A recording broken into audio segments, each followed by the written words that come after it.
Bharatiya Janata party, जिसकी अपनी एक अलग पहचान है।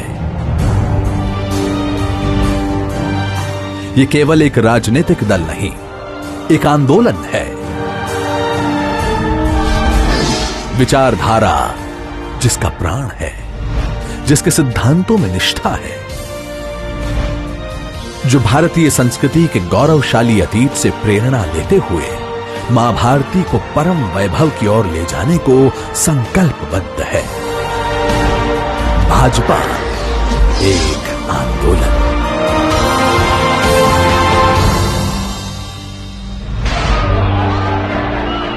भाजपा की गाथा संघर्षों से गढ़ी हुई गाथा है।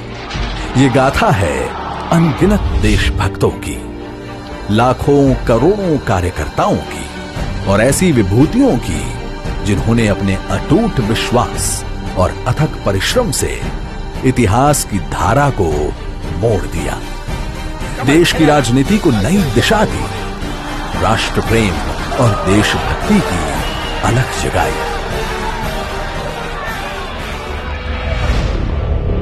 स्वतंत्रता के पश्चात जब नेहरू लियाकत पैक्ट पर हस्ताक्षर हुए, तब तत्कालीन प्रधानमंत्री नेहरू ने पाकिस्तान में रह गए हिंदुओं की जिम्मेदारी से मुंह मोड़ लिया। तब से उद्वेलित होकर डॉक्टर श्री श्यामा प्रसाद मुखर्जी ने नेहरू मंत्रिमंडल से त्यागपत्र दे दिया।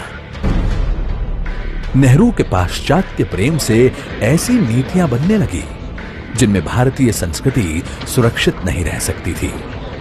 कांग्रेस गांधीवाद को विस्मित कर नेहरूवाद के रास्ते पर चलने लगी। डॉक्टर मुखर्जी और कई अन्य राष्ट्रवादी नेताओं ने इस खतरे को भांप लिया। एक नए राजनीतिक दल की आवश्यकता महसूस की जाने लगी और इस तरह 1951 को स्थापित हुआ भारतीय जनसंघ। जनसंघ की ओर से मार्च 1953 में कश्मीर के पूर्ण विलय के लिए दिल्ली में सत्याग्रह आरंभ किया गया। डॉक्टर श्री श्यामा प्रसाद मुखर्जी ने तय किया कि वो बिना परमिट के कश्मीर में प्रवेश करेंगे।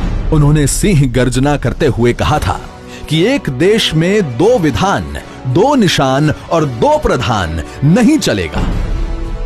अपनी दृढ़ संकल्प शक्ति और जनता से मिल रहे समर्थन के बल पर 11 मई 1953 को श्री मुखर्जी ने बिना परमिट के कश्मीर में प्रवेश कर लिया और उनको गिरफ्तार कर लिया गया। 23 जून 1953 को संदेहास्पद स्थितियों में वे शहीद हो गए।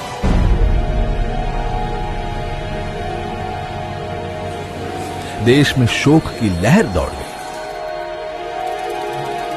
मुखर्जी के बलिदान का असर यह हुआ कि 9 अगस्त को शेख अब्दुल्ला को जम्मू कश्मीर के प्रधानमंत्री के पद से हटाकर बंदी बना लिया गया और जम्मू कश्मीर के लिए परमिट व्यवस्था को खत्म कर दिया गया। 1947 में देश को ब्रिटिश हुकूमतों से तो आजादी मिल गई, लेकिन देश के कई हिस्से ऐसे थे जिन पर अभी भी विदेशी ताकतों का कब्जा था।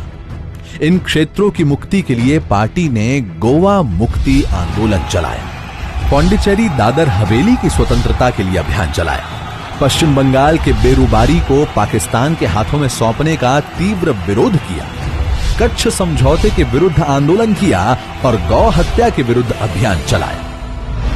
वर्ष 1965 में पाकिस्तान ने छल पूर्वक भारत पर हमला कर दिया और कच्छ के कंजर कोट समेत कई इलाकों पर कब्जा कर लिया।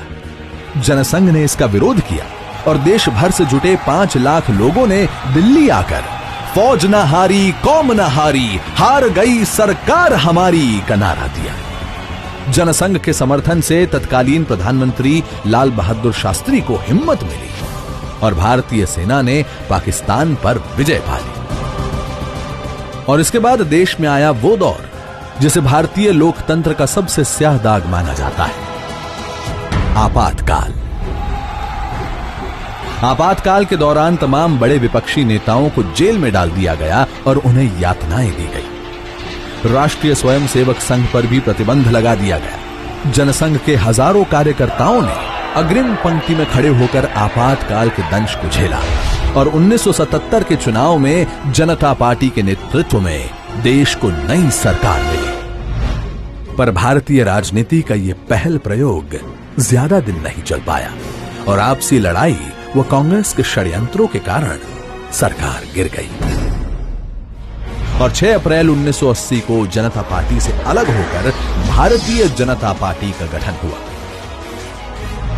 1987 में देश में राजीव गांधी की सरकार थी। बोफोर्स मामले में उनकी सरकार पर भ्रष्टाचार के आरोप लगे और शाहबानो केस ने उनकी अल्पसंख्यक वोट बैंक की राजनीति का पर्दाफाश कर दिया। 25 सितंबर 1989 को पंडित दीनदयाल उपाध्याय की जयंती के मौके पर श्री लाल कृष्ण आडवाणी ने गुजरात के सोमनाथ से राम रथ यात्रा शुरू की।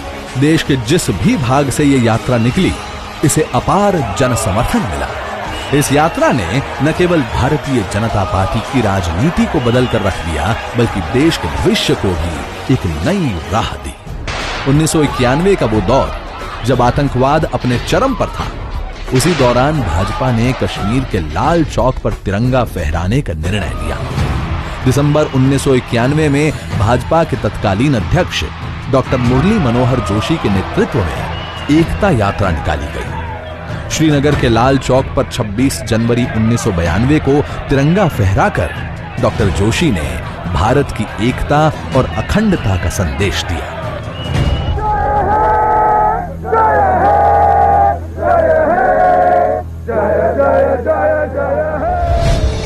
वर्ष 1996, 1998 और 1999 में 3 लोकसभा चुनाव हुए, जिसमें भाजपा सबसे बड़ी पार्टी बनकर उभरी और श्री अटल बिहारी वाजपेयी ने देश को सफल नेतृत्व दिया।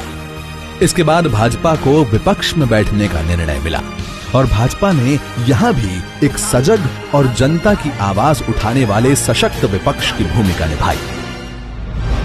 आज केंद्र और अनेक राज्यों में भाजपा और इसके गठबंधन की सरकारें अंत्योदय एवं एकात्म मानववाद के आधार पर जन कल्याण के कार्य कर रही है।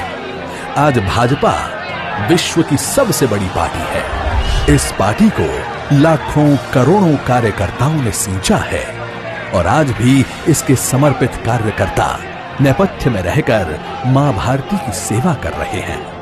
भाजपा का लगातार हो रहा देश में विस्तार इस बात का प्रतीक है कि लोगों की आस्था और विश्वास पार्टी नेतृत्व में बढ़ रहा है। पार्टी को देश के कोने कोने से अपार जन समर्थन मिल रहा है। भारत के यशस्वी प्रधानमंत्री श्री नरेंद्र मोदी भी अनेक अभिनव व लोक कल्याणकारी योजनाओं के माध्यम से पार्टी के अंत्योदय के प्रण को पूर्ण करने की दिशा में आगे बढ़ रहे हैं। मौजूदा सरकार की ओर से सबका साथ, सबका विकास के मंत्र पर सफलतापूर्वक काम हो रहा है। देश की जनता से पार्टी को मिल रहा अपार जन समर्थन भी एक तरह का आंदोलन ही है। एक ऐसा आंदोलन जिसमें पार्टी का प्रत्येक कार्यकर्ता न्यू इंडिया के स्वप्न को पूरा करने के लिए संकल्पबद्ध है।